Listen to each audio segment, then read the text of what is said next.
High guys, welcome ও welcome back to my channel. Welcome to another blog.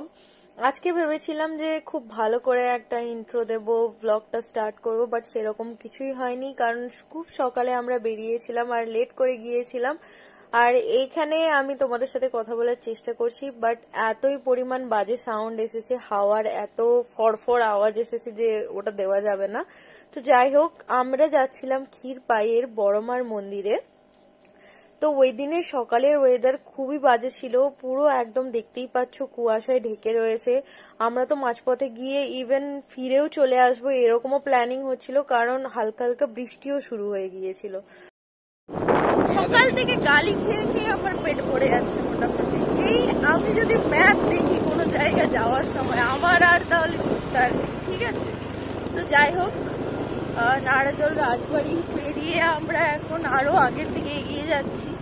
রাজবাড়িটা দেখাতে পারলাম না, দেখি যদি যাওয়ার সময় দিতে পারি।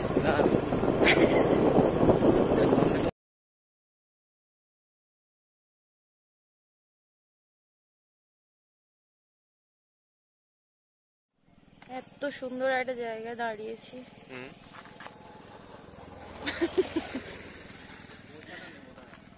যাও, এইদিকে রয়েছে খেয়াঘাট আর এইদিকে পুরো শাকসবজির একদম চাষ হয়েছে। এত সুন্দর জায়গাটা। গরম কি আছে গো খাওয়ার মতো? ঠিক আছে, এসে খাবো। যাওয়ার সময় বড়মার মন্দির থেকে কত?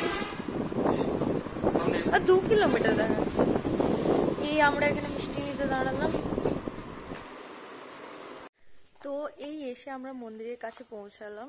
এই জায়গাটা খুবই সুন্দর, একদম মাঠে ঘেরা আর মাঠে চাষবাস হচ্ছে আর খুবই শান্ত একটা পরিবেশ। আর অনেকটাই টাইম লাগলো আমাদের আসতে, কারণ মানে যেসব রাস্তা দিয়ে আমরা এসেছি ওখানে খুব জোরে গাড়ি চালানোও যাবে না, আর অনেকটাই রুট, মানে অনেকটাই ডিস্টেন্স আমাদের বাড়ি থেকে। তো যাই হোক, ফাইনালি আমরা এখানে পৌঁছে গিয়েছি। তো এবারে আমরা পুজো দেব, আর রাস্তায় দোকান থেকে মিষ্টি নিয়ে নিয়েছিলাম, তোমরা দেখেছো। আর এখানে একটা জবা গাছ দেখতে পেলাম, ওখানে একটাই ফুল ফুটেছিল, তো ওখান থেকে জবা ফুলটা নিয়েছি। তো এইগুলো দিয়ে ঠাকুরের পুজো দেব। আর এখানে কিন্তু কোনো পূজারই থাকে না, এখানে নিজেদেরকেই পুজো করতে হয়, সেটাই আমার সবচেয়ে বেশি ভালো লেগেছিল। তো চলো, যা করব তোমাদের সাথে সবটাই শেয়ার করব, তোমরা দেখতে থাকো। মন্দিরে ঢোকার মুখে কিন্তু এখানে ধূপের প্যাকেট রাখা রয়েছে, 10 টাকার বিনিময়ে তোমরা এখান থেকে ধূপের প্যাকেট কিনতে পারো। আর তোমাদেরকে এক্ষুনি আমি মায়ের মূর্তিটা দেখাবো। আশা করি তোমরা ভিডিওতে দেখে বুঝতে পারছো যে মায়ের মূর্তি কতটা বড়। সাইডের মানুষগুলোকে দেখলে আরো ভালোভাবে বুঝতে পারবে। তো মায়ের মূর্তিটা কিন্তু একদমই অন্যরকম। সত্যি বলতে আমি প্রথমবার কালী মায়ের এরকম মূর্তি দেখেছিলাম। আর এই মাকে আশেপাশের লোকজন আর অনেক দূর দূর থেকে লোকজন এসে কিন্তু অনেক মানসিক করে যান। আর আমি শুনেছি যে খুবই জাগ্রত মা, আর সবার মনোকামনা পূর্ণ করে। তো এই যে মন্দিরটা দেখছো, এটা হলো ছোট মায়ের মন্দির। আগে মা এখানেই থাকতেন, বাট বন্যার কারণে যখন মা ভেসে চলে যায় তারপরে এই বড় মন্দিরের প্রতিষ্ঠা হয়, আর তারপর থেকেই এই বড় মার পুজো শুরু হয়। তো এখানে দেখতেই পাচ্ছ যে যার নিজের মতো প্রসাদ মাকে দেখাচ্ছেন আর নিজের মতো করে পুজো করছেন। তো তোমরা ওখানে গেলে আমার যেটা সবচেয়ে ভালো লেগেছে সেটা হলো নিজের মতো করে তোমরা পুজো করতে পারবে। ওখানে কোনো দক্ষিণাও দিতে হবে না, কারো ওয়েটও করতে হবে না, নিজের মতো করে সময় কাটাবে, নিজের মতো করে মাকে ডাকবে, নিজের মতো করে পুজো করবে। ওখানে কিছুই নিয়ে যাওয়ার প্রয়োজন পড়বে না, নিজের যা ইচ্ছা তাই নিয়ে যেও।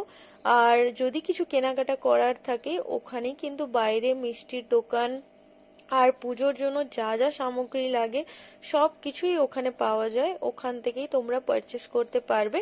আর যদি তোমরা সঙ্গে করে নিয়ে যাও তাতেও কোনো অসুবিধা নেই, ওখানে কিন্তু কেউ তোমাকে জোরজার করবে না ওই জিনিস কেনার জন্য। ইভেন তোমরা যদি খালি হাতেও শুধু মায়ের কাছে যেতে চাও সেটাও ওখানে যেতে পারবে। এই জিনিসটা আমার খুবই ভালো লেগেছিল। হয়ে গেছে, বাইরেই একটা দোকানে আমরা চা খেলাম, কারণ সকাল থেকে কিছুই খাওয়া হয়নি। এখন বেরিয়ে যাব এখান থেকে। আর খুবই সুন্দর একটা জায়গা, বাড়ি যদি কাছাকাছি হয় তোমাদের বা আসা পসিবল হয় তো নিশ্চয়ই এসো, খুব ভালো লাগবে এখানে এসে, খুবই শান্তি ফিল হবে এখানে এসে। তো চলো বাকি আর রাস্তায় যেতে যেতে যা করবো তোমাদেরকে দেখাবো। যাওয়ার সময় এত সুন্দর ঘাটটা পেরিয়ে গেছিলাম, এখন রিটার্ন করছি। যাওয়ার সময় তোমাদেরকে আই থিঙ্ক দেখিয়েছিলাম। যাওয়ার পথে রাজবাড়িটা তোমাদেরকে দেখানো হয়নি, তো আসার পথে ভাবলাম যে ওখানেও একটু ঢুকে যাই, কারণ যেহেতু এত দূর জার্নি করে এসেছি, আবার কবে আসবো তার কোনো ঠিক নেই।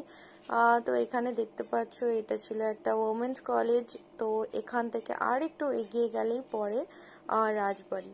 তো রাজবাড়িটা কিন্তু অনেক সুন্দর আর অনেক পুরনো, আর বেশি আমি ঘুরে দেখতে পারলাম না কারণ ওখানে বেশি সময় ছিল না আমাদের, বাট তাও একবার এক ঝলক রাজবাড়িটা তোমরাও দেখে নাও।